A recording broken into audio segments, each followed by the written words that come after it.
Hey guys, I'm Nick and welcome back to the new tutorial. This week we are checking out this interesting setup which consists of Vellum strings and Vellum Softbody, and this reference from m.vs.m was kindly sent to me by Tyler West, and I thought that this kind of beginner-friendly effect could be used to create really cool animation. And here we are in Houdini, and basically, yeah, the setup is as usual, some backplate grid, which is this big grid with just the bend deformer here.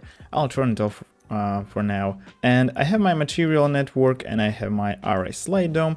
Array slide dome is as usual this Brown Photo Studio HDRI. I have two cameras, camera 1, camera 3. Camera 2, of course, and camera 1 has a bit of animation, this slight panning. Oh yeah, because actually it's not animated at all, it's just like two keyframes, and I don't remember why I haven't added an animation. But anyhow, let's go into the geo and see what we got here. So as you can see, it's a very easy setup here. I have my grid here, which is this whole grid, and connectivity is set to rows and columns because by default it's set to, I think, quadrilaterals, right? And it's your kind of default grid. You should change that to rows and columns.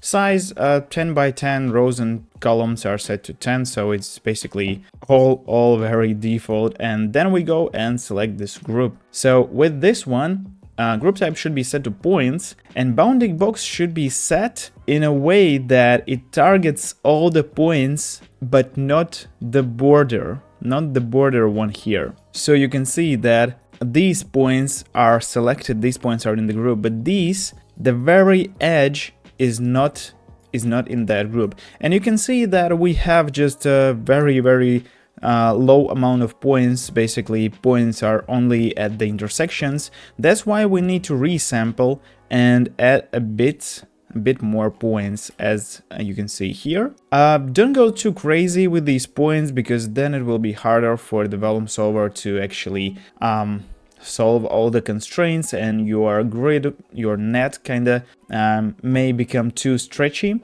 And also, to prevent the excessive stretchiness, I'm using this fuse node, which pay attention to these points here in the center. When I enable the fuse node, you can see that it fuses the crossing points, the intersecting points, and snap distance in this case is set to 0.2.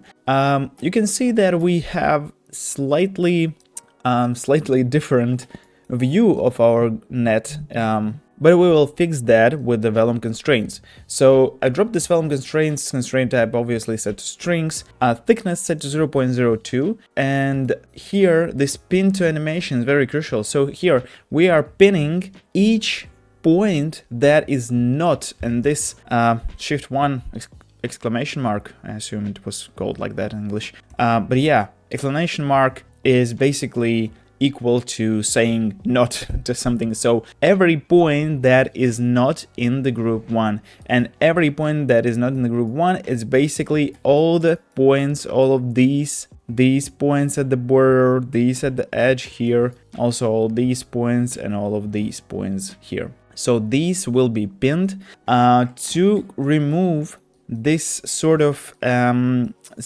hanging, I don't know, or to add a bit of tension there, I wanna set the rest length scale to be 0.9. When we will be simulating this, it will add a bit of stretchiness, not the stretchiness, it will actually stretch our net a bit, because every constraint will be shrinking down to this 0.1.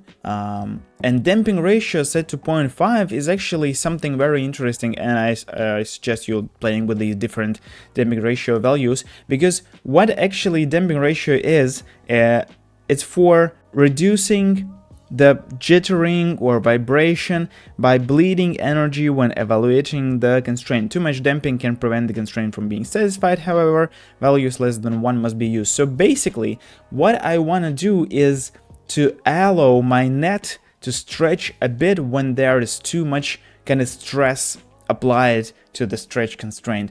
And what I'm trying to say with the stretch applied is here, when you can see that all the kind of all of these kind of neighbor rows, neighbor net parts are already stretching up, and you can see that this will stretch just a bit, like very, very subtly, but it will stretch. And this is what our damping ratio of 0.5 actually does.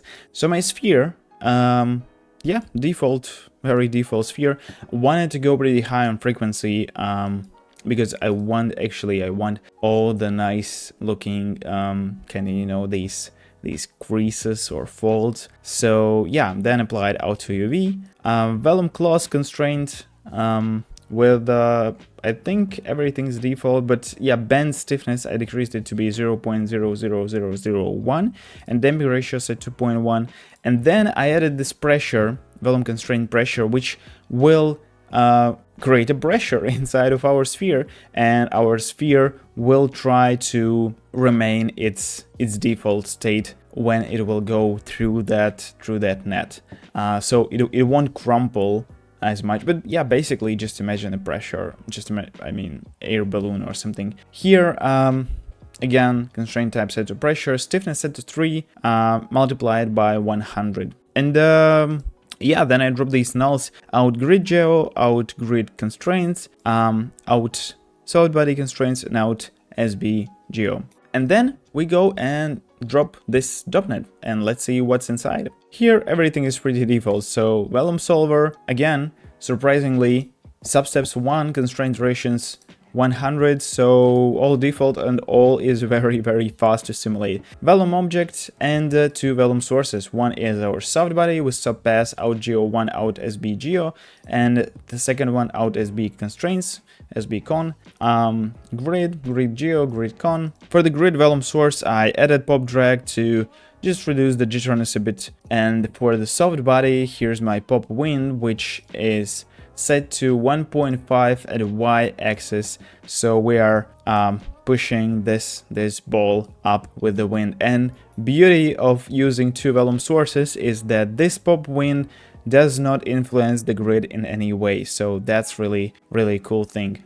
And then we simulated, and I don't know, we probably yeah, should drop this file cache here, but for now let's just cache it into the RAM. So we have this thingy simulated, and yeah, probably to remove some jitter we might actually use the more substeps and more polish passes, but I think it looks pretty great, especially when we drop this split here, and you can see that group is set to stream grid, so basically here goes my grid, here goes my sphere. In this vellum post process we can add a bit of spatial blur, let's say maybe 0.2, and also subdivision depth is set to 2, and here in the vellum post process of my grid, spatial blur we don't need that, but subdivision depth is set to 3, and you can actually see this stretch that I was explaining. After vellum post process we can drop this poly wire, we can adjust the wire radius here, and yeah,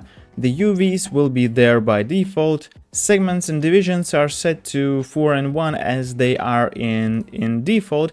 We can check this prevent joint buckling, I think, and what we will need to do is drop the subdivide, of course. I think this was the reason I actually unchecked prevent joint buckling, so yeah. And after our curve here, after our poly wire actually is subdivided, yeah, we just attach the material and merge these two together, and we will have this beautiful Softbody squishy sphere going through this net. Alright, so about the materials, you can see that I have a bunch of different stuff here. So ground material is just this grid. Let me also fire the render so we see it better. This is my camera 2. I would say I want the camera 1, and I want this grid actually to be visible. So yeah, my net material consists of two textures, roughness and normal map.